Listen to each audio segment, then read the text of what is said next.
그리고 말씀하신 대로 말씀이 아니라 지금 그것의 신규주택 공급 효과가 너무 적다는 거예요. 그러면 그 얘기죠. 너무 적다는 얘기는 바꿔서 말하면 지금 주택이 굉장히 많이 부족한 거죠. 그리고 정부가 생각하고 있는 방식은 아니고 공급이 굉장히 물량이 그것의 적다는 효과가 거죠. 작다는 거예요. 그러니까 효과가 작다는 거잖아요. 자, 김현미 장관이 그저께까지만 해도 주택 공급이 부족하지 않다고 언론에 나와서 인터뷰를 했었어요. 예, 그리고 3기 신도시 발표되기 한 달 전에도 제가 대정부 질의에서 여쭤보면 주택이 부족하지 않다 그랬거든요. 근데 지금 그린벨트까지 풀어서라도 주택을 공급해야 되는 상황까지 왔다면 정부가 시장에 거짓말을 한 건지 아니면 갑자기 왜 주택이 이렇게 부족하다고 느끼는 건지 또 대통령이 장관을 불러서 좀 이렇게 다짐하시고 강조하시는 그 문구에서 추가된 게 결국은 공급 확대거든요. 특별히 부족하지는 않습니다. 보니까 역대 정부별로 주택 입주 현황인데 입주 물량이 부동산 가격에 결정적으로 작동한다고 합니다. 수도권에만 이명박 정부가 19만 호를 연평균 19만 호를 보급을 했어요. 박근혜 정부가 21만 호. 그다음에 문재인 정부는 29만 호를 보급을 했습니다. 그러니까 절대적인 공급량으로는 그렇게 부족하진 않아요. 그런데 근본적으로는 좀 부족할 수가 있습니다. 또 하나의 자료를 보니까요.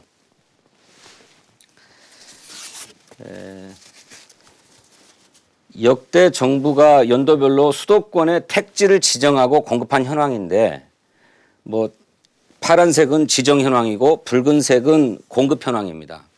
이게 이명박 정부 말기인 2010년도까지는 상당한 폭으로 지정과 공급이 이루어져 왔는데 그 뒤부터 거의 안 이루어져 왔어요. 그러니까 이게 레깅 효과라고 그럽니까? 이렇게 택지 공급 자체가 부족하니까 그 효과가 문재인 정부로 이어지면서 나타나는 겁니다.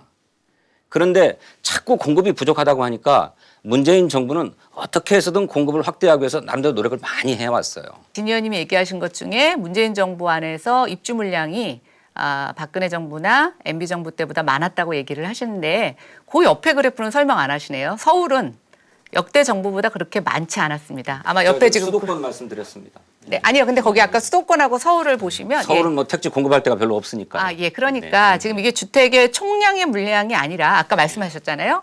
주택이 부족한 서울 수도권에서 집을 사람들이 찾는 건데 지금 문재인 정부 들어서는 지방의 과잉으로 지금 주택이 공급이 됐고 사람들이 필요로 하는 지역의 서울 수도권에서는 택지 공급이 안 이루어졌다는 거죠. 또 하나 아까 이제 택지 지구 지정 갖고 말씀을 하시는데 박근혜 정부 때 택지개발 촉진법을 폐지를 합니다. 그렇죠. 왜냐하면 앞으로는 이제는 인구가 저성장 또 세택에 들어가기 때문에 우리가 외연적 확산을 하는 것보다는 기존의 도심에서 재개발 재건축을 통해서 주택을 공급하는 게 훨씬 더 시대의 흐름에 맞다고 봤기 때문에 아까 거기에 보면은 택지지구는 재건축을 통해서 공급되는 주택은 이제 표시가 안 되니까 그게 말씀하신 통계는 이제 그거 반쪽만 보여주는 거라고 보시면 되는데 그러면 결국은 뭐냐 공급 대책에서 가장 우선시되는 공급 대책은 뭐가 돼야 되느냐? 결국은 뭐냐면 다주택자가 공급 물량을 내놓게 해야 되는 거예요. 매물을 내놓게 되는 거예요.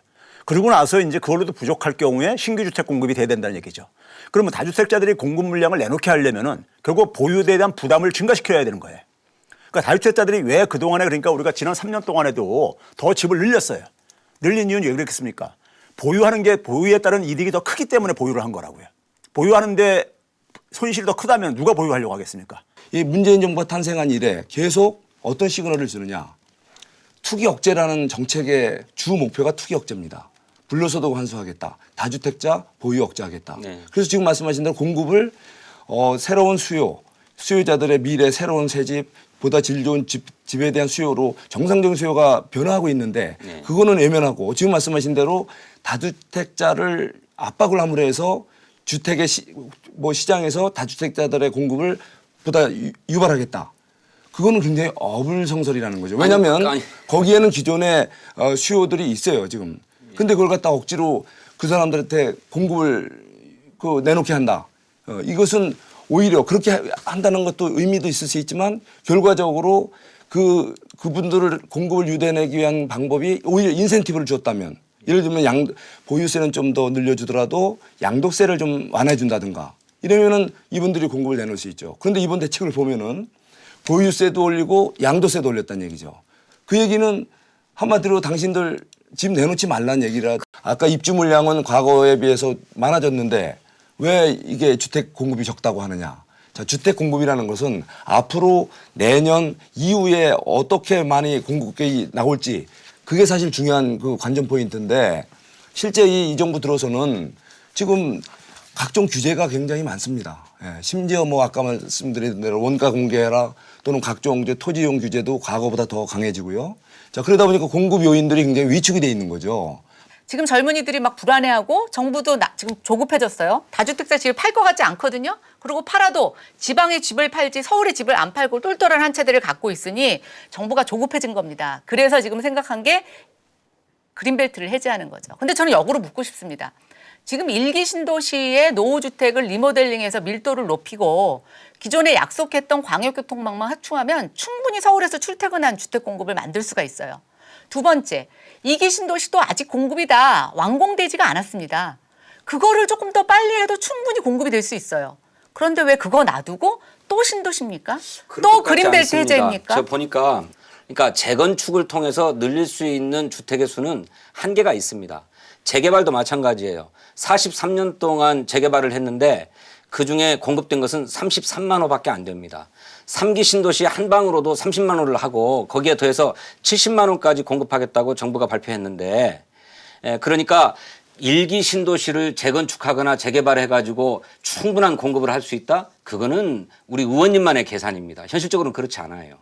아니죠. 우리가 주택이 모자란 게 아니고 기존의 주택이 노후화되고 있어요. 그럼 이 주택을 없앨 게 아니라면 이런 주택의 성능을 높여서 거기 사는 사람들의 삶의 만족도를 높이는 게 왜 쓸데없는 짓입니까? 아니 그런 일도 해야 됩니다. 그리고 그걸 말씀하신 하지 대로 않겠다는 말씀이 아니라 지금 그것의 주택이 신규주택 공급 효과가 너무 적다는 거예요. 그러면 그 얘기죠. 너무 적다는 얘기는 바꿔서 말하면 지금 주택이 굉장히 많이 부족한 거죠.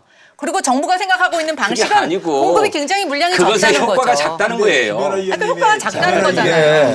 자, 이 말씀 좀 한번 들어보시죠. 이게 지금 야당이 주장하면 다 문제가 있고 내가 하면 다 이렇게 옳다 이렇게 아니, 말씀하세요. 그 말씀이 자, 아니라 근데 결과로 봅시다. 효과가 작다고 결과로 하니까 얘기해 보자고요. 그거는 공급이 부족하다 결과로. 이런 얘기를 바로 얘기하는 거냐고 말씀하시잖아요. 그런 얘기가 아니잖아요. 지금 저 당초에도 말씀하셨잖아요. 이렇게 다주택자 문제만 해결되면 모든 게 해결될 수 있다고 하셨는데 지금 또 뭐 3기 신도시 얘기도 나오고 지금 뭐 모든 공급 방안을 또 한다고 그러셨잖아요. 자, 이렇게 아니 이거를 하시면 안 돼요. 네, 정책을 할 때는요. 제일 중요한 게 일관성입니다. 일관성. 1순위가 네. 다주택자들이 매물을 자, 내놓게 자, 하고 자, 좀 2순위가 들어보시죠. 네, 잠시만요. 신규주택을 공급하게 교수님. 하자. 네.